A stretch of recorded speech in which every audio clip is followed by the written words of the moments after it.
This video describes how to use the hole punch feature when printing documents.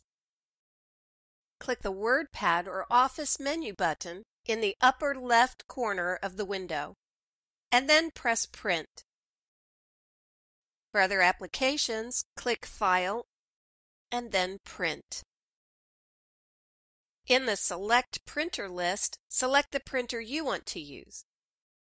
Click Preferences or Properties, depending on the application.